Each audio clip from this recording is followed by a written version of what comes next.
Coming up, Boeing spacecraft. Lockheed spacecraft. Google buys a spacecraft. Plus, when do we get to go to Mars? Yeah.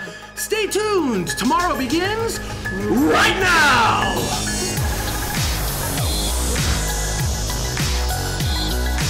Oh, it's beautiful, Mike. Got the flag up now. You can see the stars and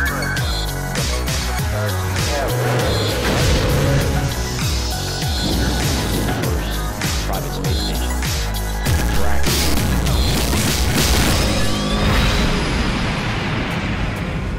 And welcome to tomorrow, episode 7. I have no idea for, what is it, 7.17 for Saturday, June 14th, 2014.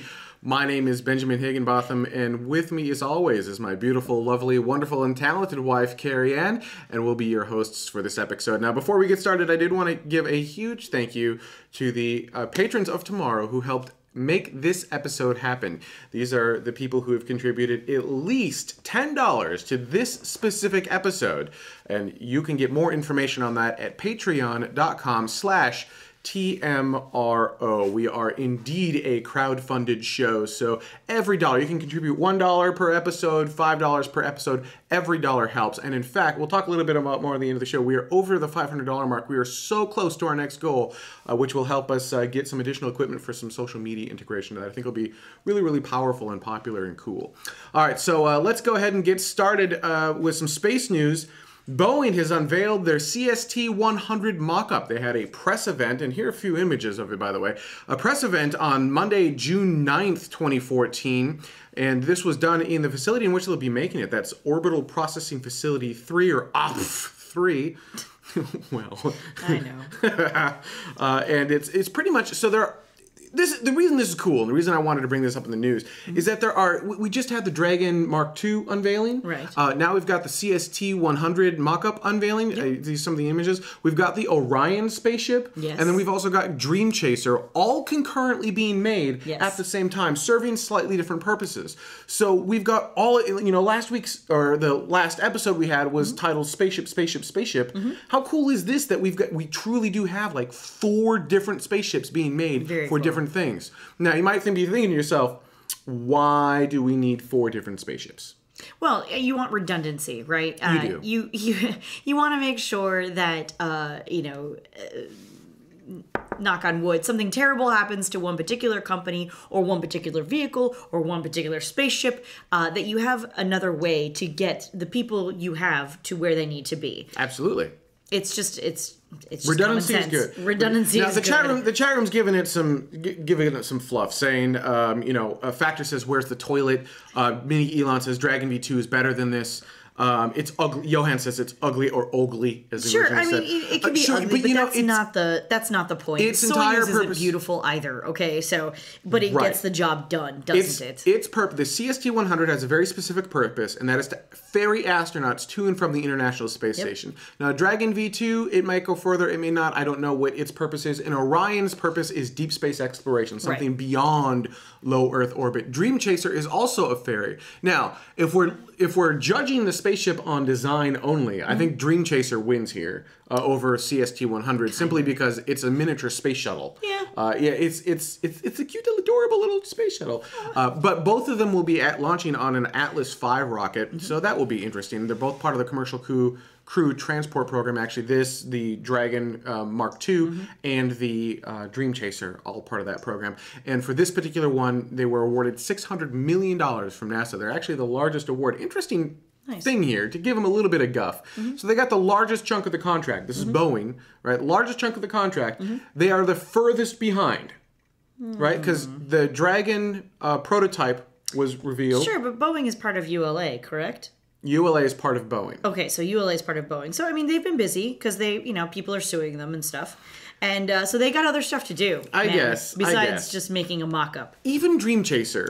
Well, that's just it. They're only in a mock-up phase. Like, Sure. both Dream Chaser and Dragon are in prototype stage. Right. And neither one of them got as much money as Boeing did. And they only have a mock-up that's cut in half. Well, you got the scrappy little companies versus the big behemoth. right? The behemoth guess. is just simply going to move slower. Like, I'm sorry, but it just is. Well, my hope is that this is foundation work, and that once the foundation work is complete, sure. much like a house, it's like it feels like nothing's going on, feels like nothing's going on, feels like nothing's going on, and the house is built. Right. Right. So I'm hoping that much the same way that will happen. Speaking of different spacecraft, the Orion heat shield is being installed. So Orion This is really cool. Yeah, the Orion is our next deep space vehicle. Think of it kind of like Apollo on steroids. This is for EFT-1, which is Exploration Flight Test Numero Uno, and it's set to launch at the end of this year, I believe, 2014. Wow. And its goal. So what it's going to do, it's not sending humans up or anything like that. Right. What it's going to do is basically prove out the vehicle. So we're past mock-up at this point. Right. So what it's going to do is it's going to launch. It's going to orbit the Earth. It's going to have a really high apogee, and it's going to come back down as hard as it can, as fast as it can, to try to simulate essentially a lunar re-entry. When you re-enter the Earth from the International Space Station, you're coming in at about 17,500 miles per hour or so, depending upon where you're at. When you're coming back in from the Moon, you're coming in at around 22,000 miles per hour. Ooh. And your heat shield needs to be able to withstand that additional friction as you enter the atmosphere. Well, this particular heat shield is, interestingly enough, is designed to accept a lunar re-entry, right? But apparently it cannot accept a Martian re-entry. They ran the numbers on that, and it can't do a Martian re-entry into Earth. Right. Now, my understanding was the numbers were not that different between the Moon and Mars. Yeah. So I'm not sure what the difference is there, or whether that's actually correct. Hopefully, someone in the chat room can clarify on that. The other thing to note is that it's an ablative heat shield. So unlike the space shuttle, which had those tiles underneath it, and they just kind of the tiles would heat up, and then you saw those pictures where, like, you know, there would be a furnace or fiery inferno underneath it, and you could kind of hold it from the other side, and it'd be cooled on the other side. Right, like crayons not melting. Yeah, exactly. So that was the space shuttle heat thermal protection system, the heat shield on the space shuttle. That's not what this is. This is ablative, meaning as it re-enters, much like the Apollo era, it just kind of burns away and burns off, and just kind of, you know, it strips itself down, but it's designed to take, you know, great amounts of heat. And it's using very cool. It's using AVCO. Hopefully, I'm pronouncing this right. It's you want to try it? Yeah, I was gonna say I think it's phenolic impregnated carbon ablator. It's Avcoat. Avcoat and phenolic impregnated carbon, right? Ablator? Yeah. Yep, there you go. So Avco.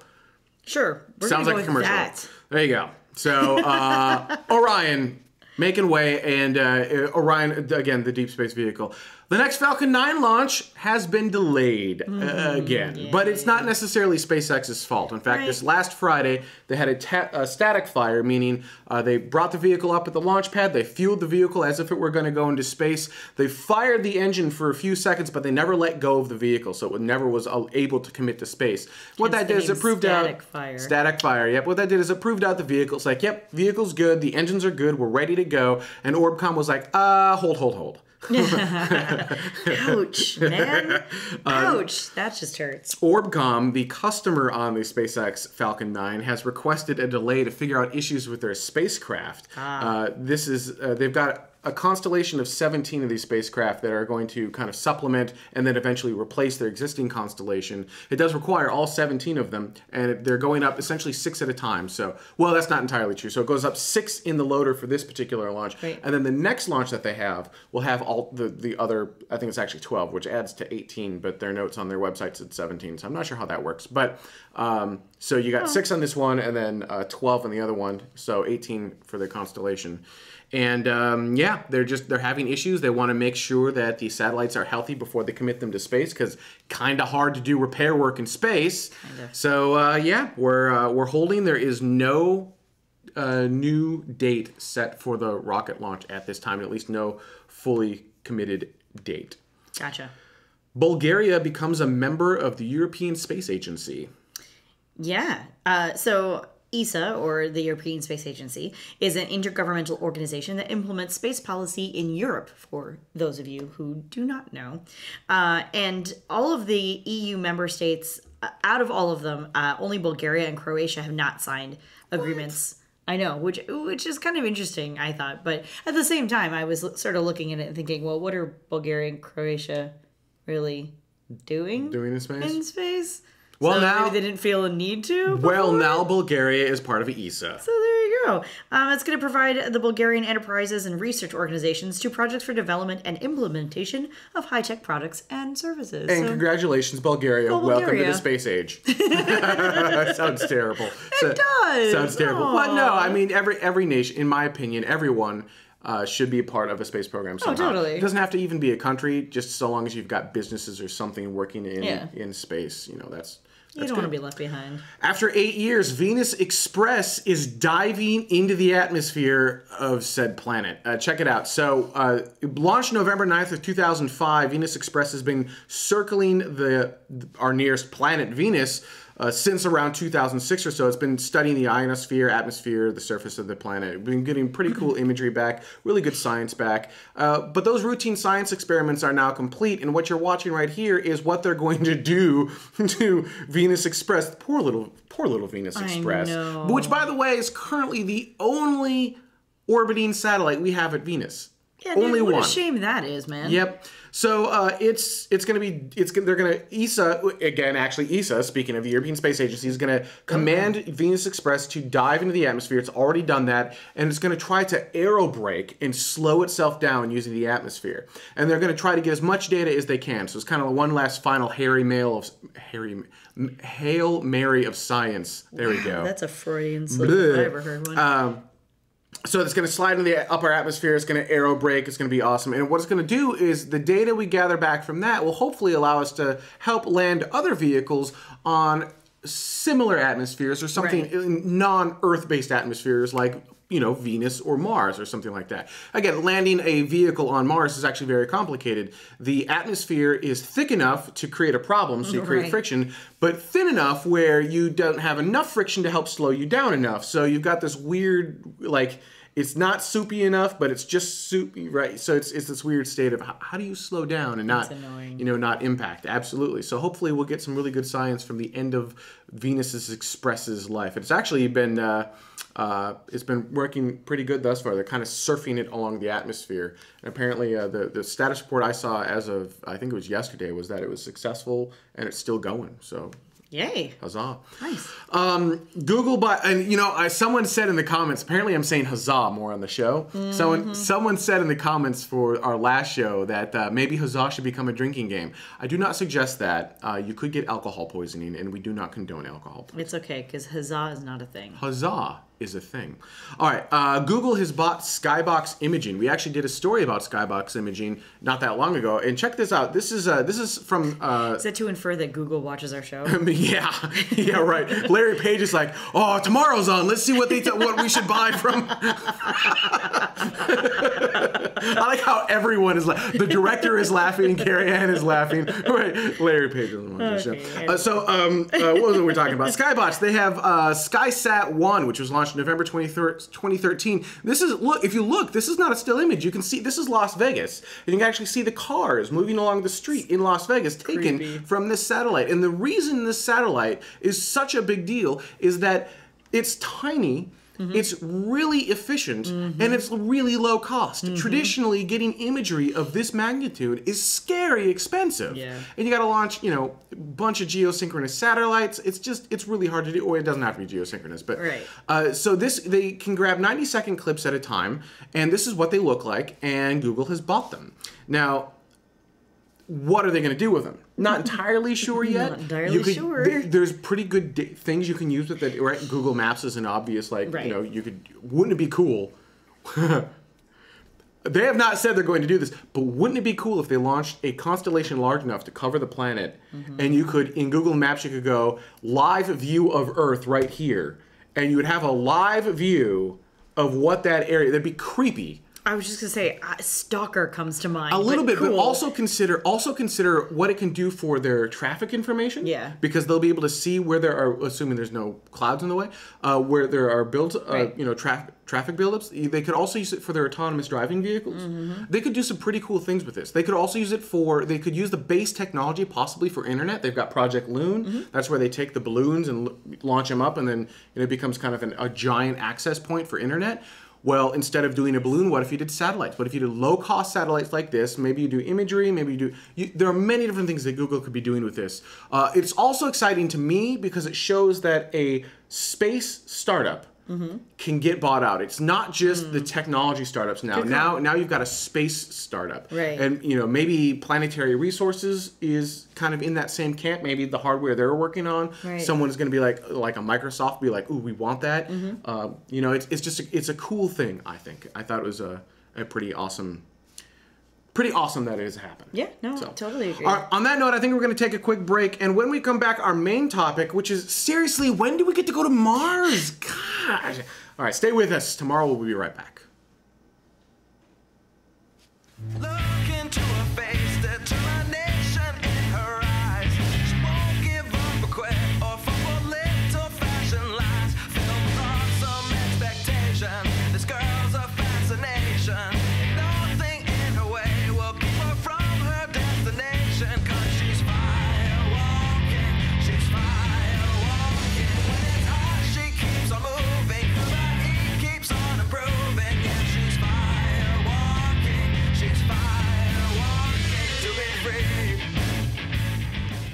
And welcome back to Tomorrow. Before we get into our main topic of Mars, how am I going to type that into the show title? How am I going to make it whiny in YouTube when I'm trying to, I don't know.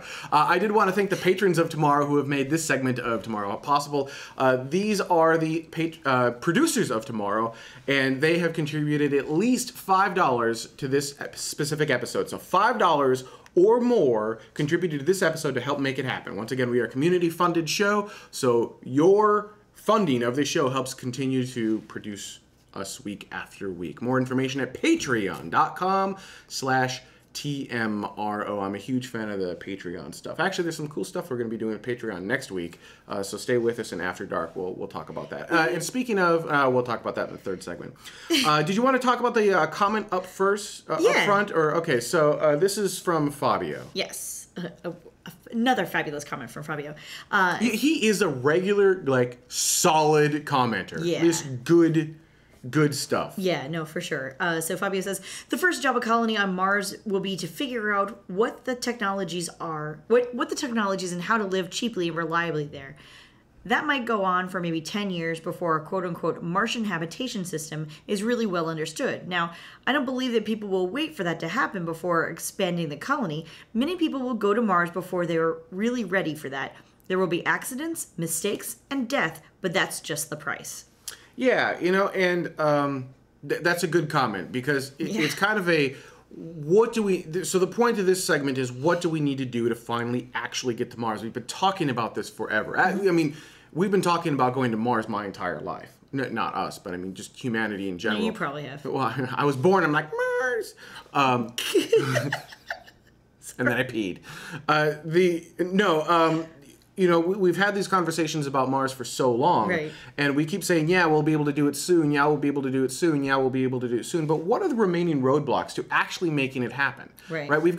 So when we look at what's on the horizon here, look at all the spaceships we were just talking about. We've got Dragon Mark II, we've got Orion, CST-100 probably wouldn't really be viable for Mars, but the first two probably could. Dream Chaser probably not viable for Mars, but there are two spaceships right there that will be ready within the next few years that could potentially go to Mars. Now, neither company has said that it's going to. Right. But, it could.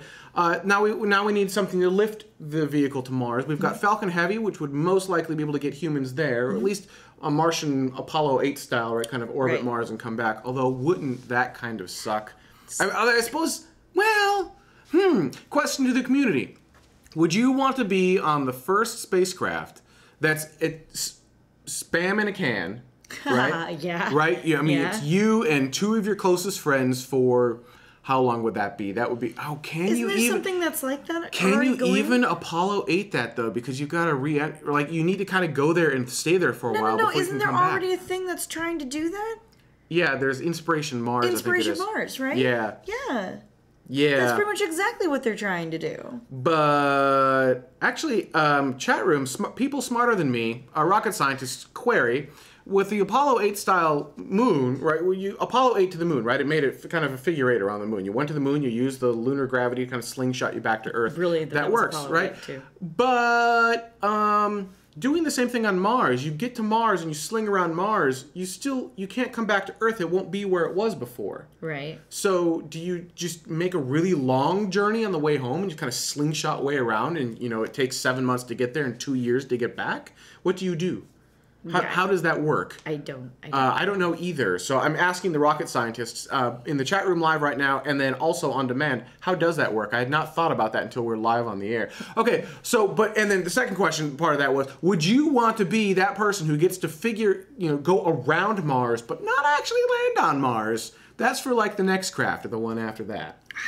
I don't know. And then the questions become, okay, what do we really need to get there? So, and start building colonies. So the spaceship seems like if we wanted to just put boots on Mars right now, well, not right now, but we're calling it within the next 5 years or so, we could probably do that. Sure. The rocket, probably also built. SLS, probably ready to go. Falcon Heavy, probably ready to go. Right. So you can probably loft it up there and get humans there. So then what do we have left? We have life support. Right. Can we keep the humans alive that long? We've got radiation issues. Although there was a recent study that just came out. I apologize, I don't have it. I'm going to see if I can find it and put it in the show notes. And if I forget, someone call me out on it and I'll add it to the show notes later. That's happened before. But a recent study came out that said, look, we can use magnetic fields to help reject radiation for spacecraft. And it doesn't take nearly as much power as we thought because this is kind of front of plasma that we can use that we hadn't accounted for before. And so the magnetic field can be very, very low. And we learned this from looking at the magnetic fields on the moon, where there were huge swaths protected from solar radiation with a really weak magnetic field. And they're like, well, if the moon can do it, why can't we? And it turns out we can. And the trick is you don't have to, it's kind of like a deflector shield. You don't actually have to absorb the radiation. You just have to deflect it and move it on. So, all right, great. So we've got that. So potential radiation shielding, and I think it's like 1 ton to bring that up, and that should help you from protect you from solar flares, even the bad ones that could potentially kill you. Right. Water. I'm sorry, I said that wrong. Water. How do we transport that much water to Mars? Yeah. Or do we not? Do we grab it from? And then once we're there, how do we turn this into something that's not flagging footprints? Right. So. How do we generate food there? Have we figured out the colonization part of it? Right. Because we're still kind of everyone, it's easy to get caught up on the spaceship side and then on the rocket side. Right. But you kind of you need doctors, dentists, you need scientists, you need engineers on the planet and in the spaceship to make this colony work. Yeah. So what will it take to get all that? How's the food going to work? All of that fun jazz. So are we ready for such a thing? Are we ready for such a thing? And when is that going to happen? Because we feels like we're right on the cusp of this. It does. But are we? Yeah, I mean, we sort of have felt like we've been on the cusp of it for a really long time now, right? Like anything, I feel as though we harp on this a little, but the space industry doesn't move as fast as the technology industry, right? You know, every year I get a new iPhone, and every year you don't get a new Falcon. You just don't, right? Although that would be cool. Every year you get a new rocket, and I would argue, and this is not official stance of SpaceX, but I feel like they're working towards that. It could be. Right? They're working towards rapid development of new hardware. But yeah, your point is well taken. Right? So, if that were true, right? If it was worked harder, better, faster, stronger, then possibly you could have a new Falcon rocket every single year, or a new Falcon Heavy every single year. If I bet her she could not work the Daft Punk work it harder, better, faster, stronger. I bet her before the show she could not work it in, and she just seamlessly did that. I owe her $1. I went to grab it. Yeah, she's getting applause. So congratulations, well done. Thank you. But continuing your point. Okay, the message still sits, right? If you could just clone SpaceX and they could work it harder, better, faster, stronger, then I think if we, and I say we as humans, not necessarily we as any particular entity, we're able to sort of up it, right? To just up our game in general. And we're able to mass produce these things and get it better and more reliable and all of those things. Then maybe in the next 5 years we could, and there's nothing wrong with boots and flags, okay, or footprints and flags and footprints. Is that Flags what the and phrase is? footprints. There's nothing wrong with flags and footprints until that's the only thing that you've done. You can see what I'm start. saying? I think you can. That's a valid point. You can start with flags and footprints and go, look, we can make it here. Right. But you can't stop then. So that's what happened with Apollo. We Right. went That's and the issue. we made each trip longer and longer and longer, and then we're like, we're done. Right, and that's I think the problem that we sort of have with that sort of situation is that feels very unfair, and that feels like you've cheapened the entire effort all the way around. And the idea is to again build in redundancy, make a backup system of the human race. Make sure that, again, knock on wood, when something happens to Earth, that humanity can still live on. And that's a lot of hurdles to overcome, but you got to start somewhere. So here's another question for you. The chat room kind of got stuck on warp drives for a minute there. Oh, sure. Right? And part of this, actually, there was an interesting article on IO9 or Gizmodo, one of the two, somewhere in that family, talking about warp drives, because NASA has been recently talking a lot about actually theoretical warp drives. The idea isn't necessarily that you're moving faster than light, but really you're bending space around the vehicle, so you're Right. not actually breaking any laws of physics, you're just kind of manipulating them, as it were. But the And so- issue is which issue? the overall issue. It's not the warp speed issue. It's the coming to a stop and not ruining everything issue. Yeah, so I read somewhere that when you come to a stop, like the radiation front that occurs would be considered planet killers, and so So by the time you get to wherever it is you're going, You it would doesn't then matter destroy because everything. it's destroyed now. So So cool. I'm We not need to 100% fix that sure part. how accurate that is, and this is all theoretical as well. So then the question is, do we wait until we can figure out warp drive? Right.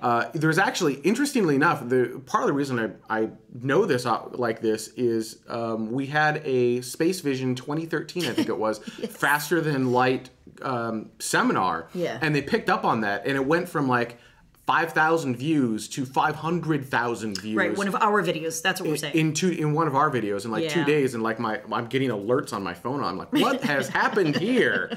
So it sounds like they're actually making pretty good headway. So should we wait for warp drive? Because the time from here, using that drive, someone figured out in Reddit, actually in Reddit/r/space, I think it was, someone figured out that using that drive technology, theoretically, you could get from here to Mars in just over 3 seconds.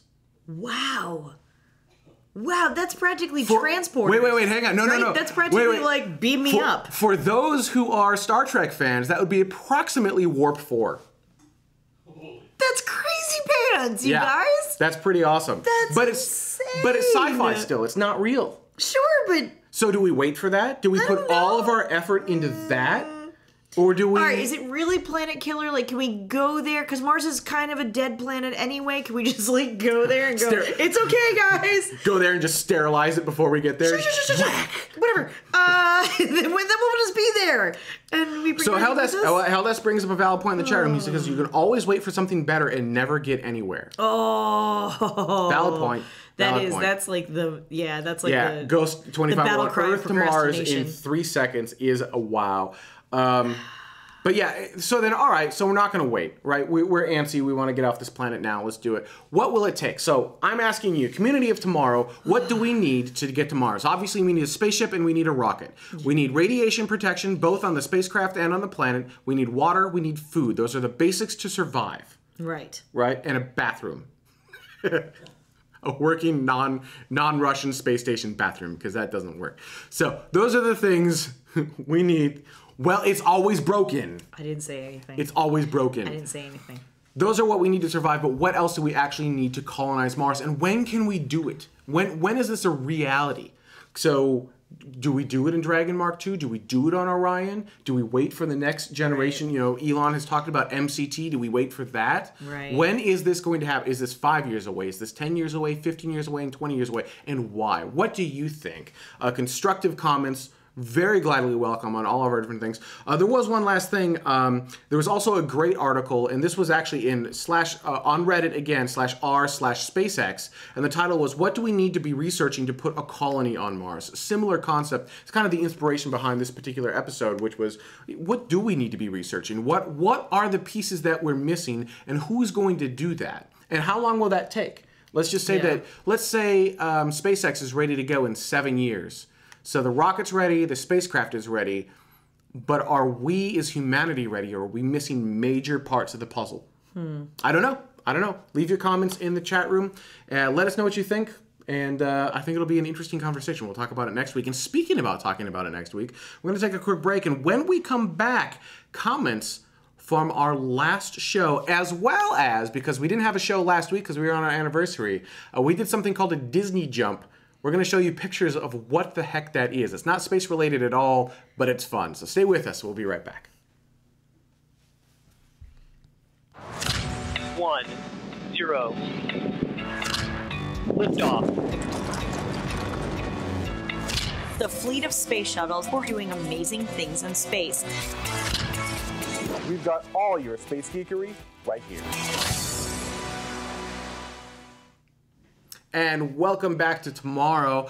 Before we get into our comments from our last show and the Disney Jump, I did want to have a huge thank you to the patrons of Tomorrow. These are the people who've contributed $1 or more to this specific episode. They have done this week after week. You know, if we do 4 episodes per month, it comes out to approximately $4 per month. The neat thing about Patreon is, let's just say you go, yeah, I like the Tomorrow episodes. I think it's really cool, but I can't afford any more than $2 a month. That's like a latte, right? I'll give up 1 latte to help support a show about space, but not more than $2 a month. You can set a cap. You can say, I'm going to give them $1 per episode, but never more than $2, and you can make that happen, and you're helping support a show about space. And the competitive part of me wants to beat the technology shows. Right? Because on Patreon, there are other shows on technology. They're great shows. I love them. I watch them myself. I think they're amazing, but it drives me a little bit bonkers that a show about the future of humanity is making less money than a show about an iPhone. So please help us beat the shows on iPhones and do something really cool. I promise all this money goes right back into the show to do really cool things and make neat stuff happen. So patreon.com/TMRO for all of that. All right, do we want to do Disney Jump first, or should we do the comments from last week's show? Dada, do you have the Disney Jump loaded up? He says maybe. Well, there we go. So here's what a Disney Jump is. We're in Florida. This is our anniversary. This was our anniversary is actually on the 26th, but we took the trip a little bit early because we thought there was going to be a launch there. So each year we go down because we were married at Disney World, and we go back and we have an anniversary trip. And this year we went in one day to all 4 parks in Disney. So you saw us at Magic Kingdom, Epcot, this is Animal Kingdom, and then followed by Hollywood Studios. We jumped on a plane in that same exact day. We came all the way back to California. We then did Disney California Adventure, followed by Disneyland, which means that in one day, we did all 6 U.S. Disney parks. And I'm trying to come up with a point system for this because I'm a nerd, so that other Disney geeks can do this too, where you jump from park to park, and then you get points for how many you go to. Like, you get extra points if you do the water parks, right? So it'd be 8 parks total. You get more points if you do Downtown Disney, the different methods of transportation, stuff like that. So that our trip was amazing. It was fun. It was fantastic. Thank you guys for letting us take the week off and enjoy it. But let's go ahead and get into the comments from our last show. First up comes from Step by Step Gamer. Says, hey, I don't mean to alarm anyone, but there is a blue Lego figure in the thumbnail of the video. I have no idea what you're talking about. Yeah, really. I have no idea. People are so crazy. It's a blue Lego figure? I'm not sure what that means. All right, next up, Benjamin Ellis. Ooh, good name. Oh, of good course. Name. Says, with all these new digital displays in the capsules, do they under what circumstances would they flicker, like in the movies during intense situations? What protection do they have to prevent screen flashing? I imagine just keeping power maintained and insulated from interference. What about solar flares? All right, so great question, actually. This was an issue with the Ares 1. Right. If you remember, they have digital displays on the Ares 1. Right. And they were going to spend millions and millions and millions of dollars to fix this issue because you take a digital display and you shake it. And you can do this at home. Just take your microwave and shake it in front of you. No, well, you need some sort of digital display, and if you shake it, it gets blurry and near impossible to read. Right. What they found, and it's a super inexpensive and easy to do solution, if you flash it at the same rate in which you're shaking, it becomes rock solid. Now that's for the digital displays that have a refresh like that. So you just need to flicker the screen and suddenly locks right up. And awesome. it's cheap. It's super, super cheap and easy to do. So that fixes the flickering issue, depending upon the display technology, of course. Right. Radiation, I assume, is no different than any of the avionics on any spacecraft already, right? So the avionics already have to be protected from radiation. Right. And in fact, I would argue that the human body is probably a little more susceptible than some of the electronics to the radiation. And once There you're should be enough inside the shielding vehicle, there. That should be okay. should be enough shielding. You know, I don't know. Each manufacturer of these devices will have to have their own systems in place for all of that. But Right. you know, it is a large. And we actually spoke a little bit earlier in the show also about the ability for you to have the magnetic field that would help. But actually, then in the chat room they said, "But what about the avionics? Won't that mess with all the gear?" Right. Don't know. I have no idea. So, but yeah, I mean, it is a potential issue. That is also why, if you look at Dragon, they had the hardware buttons that you could bypass. Right. I believe all of the spacecraft. If you look at the Orion console, they have hardware buttons around the sides of the screens as well. Right. I think that's for any abort mechanism, so you don't have to like Right. fumble on a screen. You can just be like, no. Any sort of emergency issues. Exactly. And once you're in space, you know how much vibe are you really going to have? That's true. This one comes from Ken. Ken, that I looked at and said, Ken from Chicago. Oh, Ken from Chicago. Sorry, Ken. from Chico. I was very confused there for a second. He says, oh yeah, Dragon V2 is so awesome, so sci-fi, so 21st century. Its most epic feature is invisible. It was developed 2 years after Dragons first docked with the ISS. Imagine how future generations of Dragons could be developed. That was the part of the comment that I absolutely loved. That something that I hadn't considered before, which is Dragon Mark II was developed approximately 2 years, or was released to the public in the unveiling 2 years after Dragon Mark I first birthed with the International Space Station. Aww. That's not... SpaceX is sentimental. That's so cute, you guys. Well, not on the day. I'm just in general, like 2 years later, right? So 2 years for a spaceship design is not a long time, and it's a pretty big design change. So, what is the? You know, we were talking about earlier about you get an iPhone every year. Right. Well, dude, you may not have gotten an iPhone. You skipped a year, but you got a new spaceship. This is true. So, iPhone once a year, spaceship every other year. Pretty good trade-off. I think it's pretty awesome. And then you look at how long some of the other spacecrafts are taking. It's a little bit longer, but maybe we're starting to hit the stride with rapid development of space products.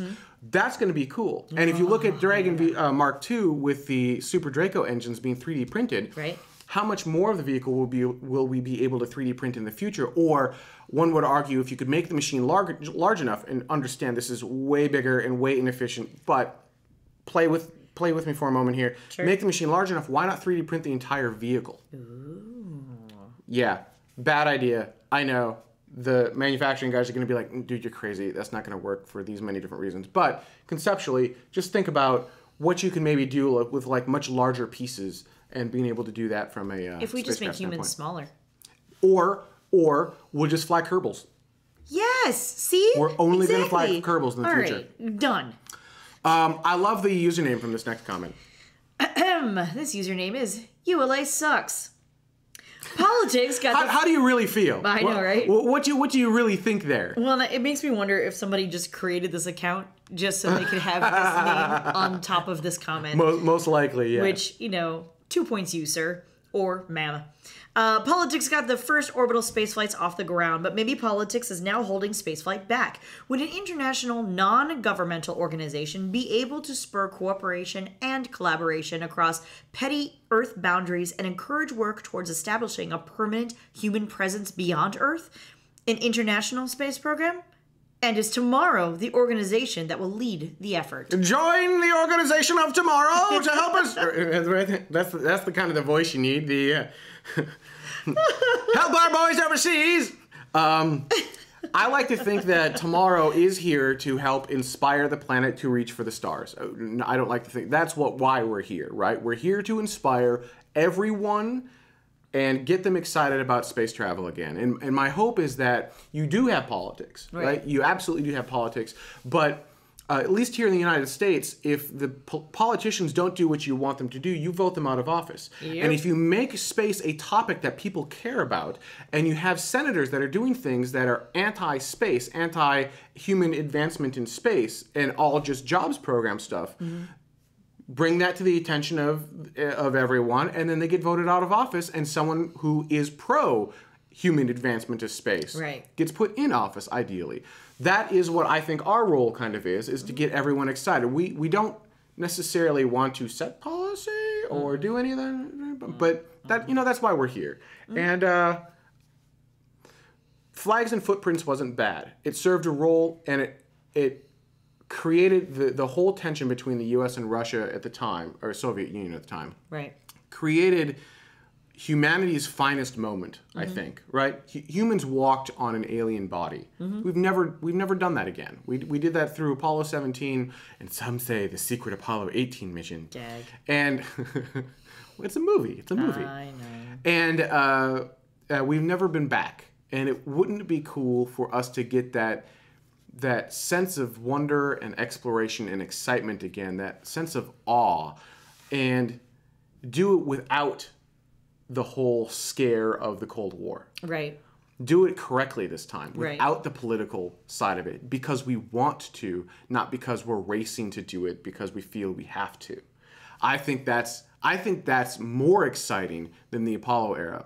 Be it us going back to the moon, which some have say, well, we've already done, so it's boring. No. Going back to the moon, creating a permanent home, going to Mars, creating a permanent home, getting humanity off of this planet and into new permanent homes is a big deal. And actually, I think is it our next comment? Yeah. Yeah. We'll expand on that in our next comment. So there you go. There's my little emotional, from the heart, tomorrow moment. That is why we're here. That's why we came to be. Yeah. Yeah. So. That and I had equipment.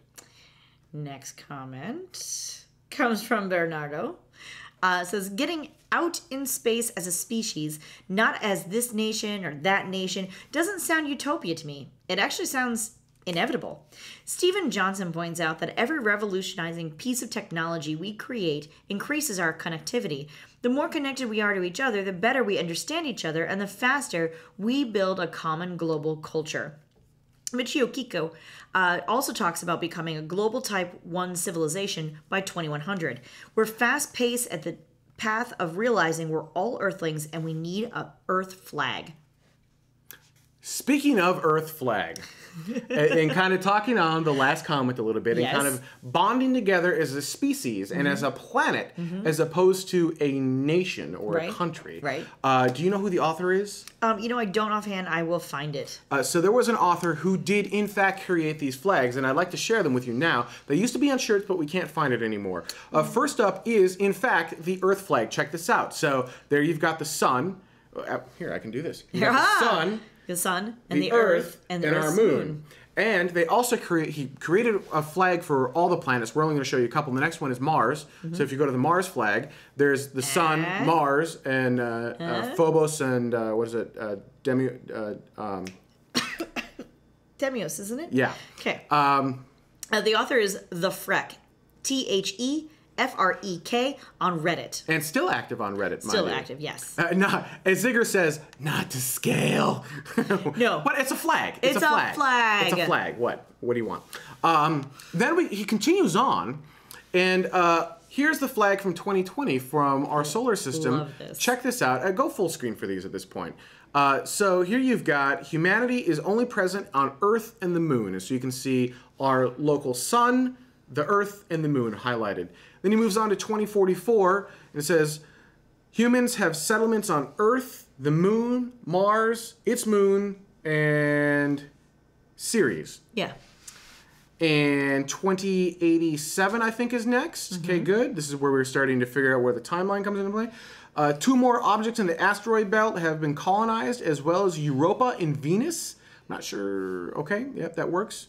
And then we go into Mars, I believe. So moving forward, this is Mars declares itself to be the dominant force in the solar system and claims all other planets as part of its empire. Love it. Yeah, isn't that fun? He's telling a story through flags, which I think are fun. Planet. Oh, it's just so cool. Right. Advancing again. Martian forces are pushed back to only a few areas in the solar system, so their flag changes. And then, of course, at the end, only Mars remains as the last holdout of the resistance. The war soon ends. The solar system is once more reunited. Still fun, clever flags. Hilarious. And then the last one that we're going to show you in this series is from the year 2204, which is humans have settled on every large body in the solar system. Terraforming is well underway on most planets, and interstellar voyages are beginning. I'm not sure how we're terraforming the gas giants, but let's ignore that for now, or how we've even populated the gas giants. Right. I have no idea how any of that's working, but it's still a fun story to tell through flags. Yes. It's also an interesting story to tell through the idea of humanity kind of uniting, and then potentially us ununiting with Mars, because Martians, seriously. Oh, just too funny. I thought that was just really brilliant. And There are more, Oh, right? I mean, if you look, more. the flag, you can't tell, it's not going to work. So we'll leave the URL to that in the show notes. And actually, the Redditor, who was the Redditor again? The Ferg. The Ferg had a store, hopefully... Or the Freg, I'm sorry. The Freg. Had a store, hopefully we'll get a store back, like for shirts. I think shirts would be fun. Or even posters, right? Right. Like having these posters on your wall. That's something Yes. we would certainly hang in our house. I think that'd be really freaking cool. Yeah, absolutely. All right. Were there any other comments? There was one more comment, I was. believe. Yep, this is from Craig Hare. Craig Hare says, Craig Hare here. really loving that tomorrow begins right now bit. Also, where can I get that t-shirt? Spaceship, spaceship, spaceship! Busted Tees. BustedTees.com/spaceship will bring you right. Slash spaceship. That's what it is. That's the URL. Yep. And yes, tomorrow, it is, look, calling the show tomorrow, I admit, a little cheesy. A little bit. A little bit. Not gonna I've lie. admitted that from the beginning. It is what it is. But I enjoy it. And I enjoy it being a little bit cheesy. I enjoy having a little bit of fun on the show. I think so what makes us different than the suit and tie proper NASA shows, which have their place. I mean, they're fine. Yeah. There's nothing wrong with them. But we don't need another one of those. We need something that's a little cheesy. So, yeah, I'm enjoying the tomorrow begins right now. And because we make the open after the show's done. What? Shh, it's a secret. I'll try to make it super dramatic for you just this week, just for you. All right. I'd like to thank everyone so much for watching this week. It's been a blast. If you're watching live, stay with us. After Dark is up next. And that's it. We'll have a show next week. It's going to be awesome. So... Yay. There. This is what I was trying to remember. If you're a patron of tomorrow Yes. and you'd like to watch After Dark, Yes. we'll make that available to you on the Patreon page. So Awesome. patreon.com/TMRO. Be logged in. You'll be able to watch the After Dark episode. For those of you watching live, After Dark's up next. Thanks for watching. See you next week.